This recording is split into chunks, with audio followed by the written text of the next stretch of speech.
ছেলেদের জীবনটা অনেক কষ্টকর, তাদেরও মন আছে, কষ্ট তারাও পায়, কিন্তু প্রকাশ করতে পারে না, কারণ তারা ছেলে মানুষ।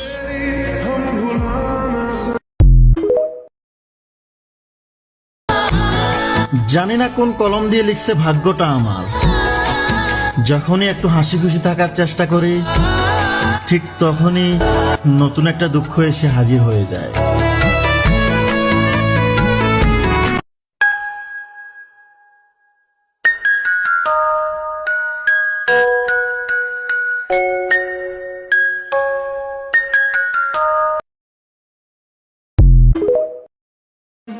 আমার হৃদয় একটা আয়না, এই আয়নায় তোমার মুখটি ছাড়া কি আজ বলবে হঠাৎ কি